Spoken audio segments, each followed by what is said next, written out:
গিয়ে উপদেষ্টার এপিএস বা পিএস কারোর সাথে কথা বলেছেন, বলছেন বাইরে দেখেন যে সমস্ত ডকুমেন্ট দেখিয়েছেন, এপিএস বা পিএস বলছি এগুলো বলে লাভ নাই, আমাদের উপদেষ্টা এখন এই ধরনের কাজ করবে। আমি কিন্তু বলছি এটা আমি মানে কোয়ালিফাইড বা ক্লাসিফাইড ইনফরমেশন বলছি না, কিন্তু যিনি বলছেন উনি মিথ্যা কথা বলছেন বলে আমি মনে করি না। কতদিন পরে নির্বাচন হবে? 7 মাস পরে। 7 মাস পরে সরকার আছে আর নাই।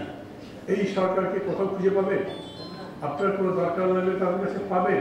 একটা ভালো জিনিস আছে, তার আর একবার ক্ষমতা দখলের জন্য কোনো কুচক্র, কোনো ধরনের ষড়যন্ত্র ধান্দা করছেন না। আমি ডক্টর ইউনূস সহ যারা আছেন তাদেরকে ধন্যবাদ দিই, ভালো এটা। এটা যদি না হতো তাহলে এই সরকারের উপরে মানুষ কোনোই আস্থা রাখতে পারত না, কারণ এদের ব্যর্থতার কোনো সীমা নেই।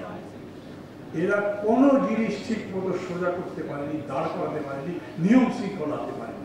কিন্তু চলে যে যাবে সেইটা পরিচিত আরেকটা দিক হচ্ছে, যদি যেহেতু ছেড়ে যাবে অতএব বলবে ছেড়েই যখন দেবো তখন যেদিকে ইচ্ছা সেদিকে যাকে আবার করা আছে।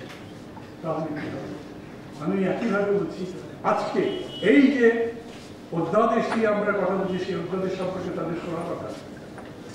আমি বলছি যারা বলির হায়দার বা ফয়েজ তৈয়বকে পারলে আজকের এই পুরো অনুষ্ঠানটা কিন্তু আমরা ভিডিও করছি, এই ভিডিও আমি তাদের কাছে পাঠিয়ে দেবো একটা করে, তারা দেখুন, শুনুন, আমাদের কোনো ভুল ত্রুটি থাকলে বলতে পারে, কারণ সরকারের সাথে শত্রুতা করার কোনো জায়গা নেই।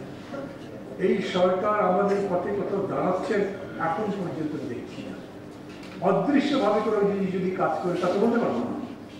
এর মধ্যে যদি কোনো আন্তর্জাতিক চক্র থাকে, এর মধ্যে যদি কোনো ভূ রাজনীতির ব্যাপার থাকে, যেটাকে আমরা জিও পলিটিক্স বলি, অন্যদের স্বার্থ থাকে, সেটা আমি বলতে পারবো না। কিন্তু সেটা বাদ দিলে আমি মনে করি এই সরকার বা সরকারের পক্ষ থেকে ক্ষমতাকে দীর্ঘায়ু করার জন্য, দীর্ঘস্থায়ী করবার জন্য কোনো রকম বিশেষ তৎপরতা নাই।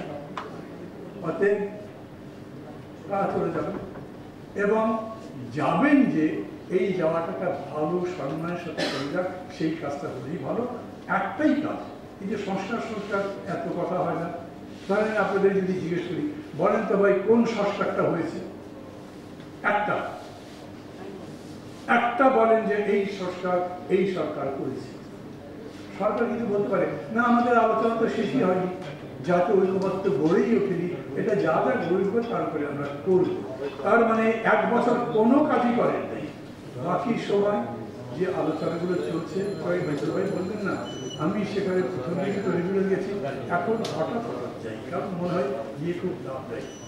বেশ কিছু ব্যাপারে এইরকম পার্থক্য তৈরি হয়েছে যে আমি জানি না এগুলো নিষ্পত্তি কীরকম করে হবে।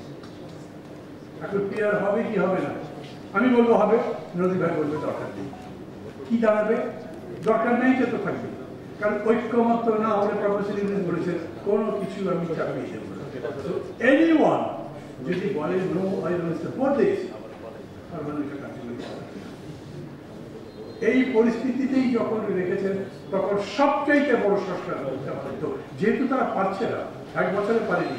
আবার কেউ যদি বড় দল বা মাঝারি দল একটা আপত্তি করলে সেটার মধ্যে যেতে পারবেন না, তাহলে সবচাইতে বড় সংস্কার হওয়ার বিষয় ছিল ভালো একটা নির্বাচন দিয়ে যান। ভালো নির্বাচন করতে পারাও একটা বড় সংস্কার। 3টা দেশে নির্বাচনের নামে যা হয়েছে, মানুষের সামনে মুখ দেখানো যায় না, পৃথিবীর কাছে আমাদের সম্মান নষ্ট হয়েছে। ভালো নির্বাচন করতে পারলেও বাংলাদেশের সম্মান নষ্ট। সেই ভালো নির্বাচন করতে পারবেন? এই যে একটু আগে বললাম, যেটা পাটগ্রামে হয়েছে, যেটা ব্রাহ্মণবাড়িয়াতে হয়েছে, যেটা বরিশালে হয়েছে, বিভিন্ন জায়গায় যেই ধরনের মবক্রাসি চলছে, এটা বন্ধ করতে না পারলে সুষ্ঠু নির্বাচন হবে কিরকম করে? আর পুলিশগুলো তো আগেই আমরা বলেছি, বাবা আমরা খুব বোঝে, ওরা দেখছে না বিরোধকে কেউ একটা অন্যায় করছে ধরে ফেলবে, ওটা বড় সাহস। বর্তমান সরকার আমরা এগুলো করিস, কিন্তু বিএনপি কেউ যদি করে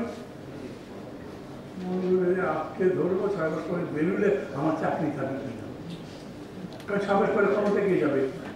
আমি এটা প্রচার করার জন্য আমি এখন বিএনপির সামনে প্রতিদ্বন্দ্বী দেখি, দাঁড়াবে অনেকেই, আমিও তো দাঁড়াবো। বিএনপির বিপক্ষে দাঁড়াবো সেটা হচ্ছে না, পক্ষে দাঁড়াবো তাও হচ্ছে না, কীরকম দাঁড়াবে সেটা এখন পর্যন্ত জানি না। কিন্তু কেউ কেউ তো বলছে তারা তাদের মতো দাঁড়াবে। প্রতিযোগী হওয়ার মতো যদি না থাকে, এরকমই যদি হয় প্রশাসন যদি মনে করে যে ওনারাই যাবে, তখন তাদেরকে এখন থেকে স্যালুট দিতে পারবে। আর ধরেন জিতু ভারত তো পরের কথা, খোদ প্রধান উপদেষ্টা যদি হাজার হাজার মাইল উড়ে গিয়ে বিএনপির রিয়ালি কার্যকরী যেটা তার সাথে বসে নির্বাচনের তারিখ ঠিক করে, তার সবার তো বলবে বিএনপির সাথে কথা না বলে কিছু হবে না। এরকম করে একটা পরিস্থিতি তারাই তৈরি করছে, অথচ এটা আরো ভালো সমাধান করা যেত। এটা এমনভাবেই করা যেত যে সরকার সম্পর্কে কেউ সন্দেহ করতে পারতো না, সরকার সম্পর্কে প্রস্তুত নিতে পারতো না, কিন্তু কাজটা করা যেত। আমি মনে করি করা যেত। এখন এটা এমন হতে পারে, আমি যদি বলি আমার কথা আমার মুখে মানাই কিনা, কিন্তু এটা ঠিক, আমি রাজনীতি করি, আপনি রাজনীতি করেন না।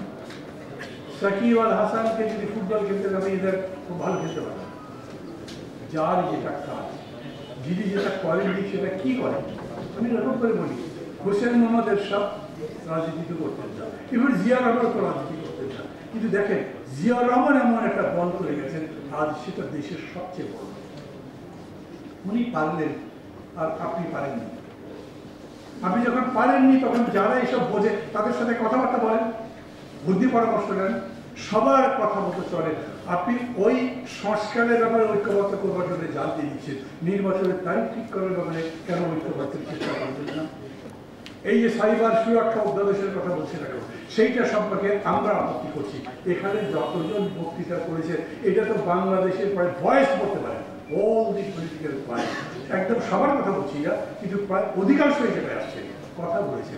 সেটা শুনে তারপরে অবস্থানের আগেই বলে দিন আমি বিভ্রান্তি ছড়াচ্ছি, সবাই কি হচ্ছে তা জানেন না, কারা কারা আসছে তা জানেন না, কি পেপার করছি তা জানি না, এবং যারা যারা আলোচনা করছে তাদের সম্পর্কেও জানেন না। বিদেশে চাকরি করেন, বড় দুটো ইউনিভার্সিটির বড় বড় ডিগ্রি আছে, এই জন্য যদি মনে করেন আপনাদের সব থেকে জ্ঞানী লোক, ইউ আর রিয়েলি ট্রু। আর সরি ফর দ্য ল্যাঙ্গুয়েজ, বলছি আমরা বাংলাদেশের মাটির সাথে থেকে আমরা সশস্ত্র ছিলাম, ভালো সূত্র ছিলাম, লড়াই করে করে একদূর আসছি। আমরা মানুষ যেরকম চিনি, দেশ যেরকম করে চিনি, আপনি যেখানে না থাকলে সেভাবে চিনতে পারেন না। আপনার দরকার আমার সাথে আসেন, আমি আপনাকে বন্ধুর হাত বাড়িয়ে দিয়েছি, এখনো পর্যন্ত বলি এই সরকারকে সহযোগিতা করি। কেন? একটা ইন্টারেস্টের জন্য। এরা চুরি করেনি, লুট করেনি, ডাকাতি করেনি, এদেরকে ওই সব কোনো অভিযোগ দেওয়া যাবে না, এমনকি ক্ষমতার লোভও করে নাই, কিন্তু রাজনীতিটা ঠিক মতো করতে পারছে না।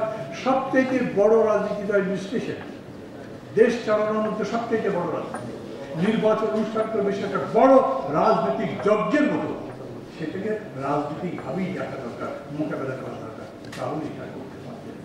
নতুন নতুন যত সমস্যা তৈরি হচ্ছে, কোনোটাই ঠিক মতো মোকাবেলা করতে পারছে না। একটা দুটো যে পারেনি তা বলবো না, আমি উদাহরণ হয়তো দিতে পারি, সেটা দরকার লাগবে না। আমি মনে করি এখন সময় আছে, এই যে অধ্যাদেশটা করেছেন সেই অধ্যাদেশ আমি মনে করি না এই দেশের কোনো রাজনৈতিক দল সর্বাঙ্কে সঠিক। আমরা এখানে সেমিনারে যে কথাটা বলেছি সেটা দেশের স্বার্থে বলেছি, মানুষের অধিকারের স্বার্থে বলেছি, এবং সাইবার সিস্টেমটা কারেকশনের জন্য বলেছি। সেটা যদি না করেন, না করে চলেই যেতে পারেন, কিন্তু এটা পরে কথা বাড়াবো না। অনেকক্ষণ ধরে আপনারা শুনছেন এবং এত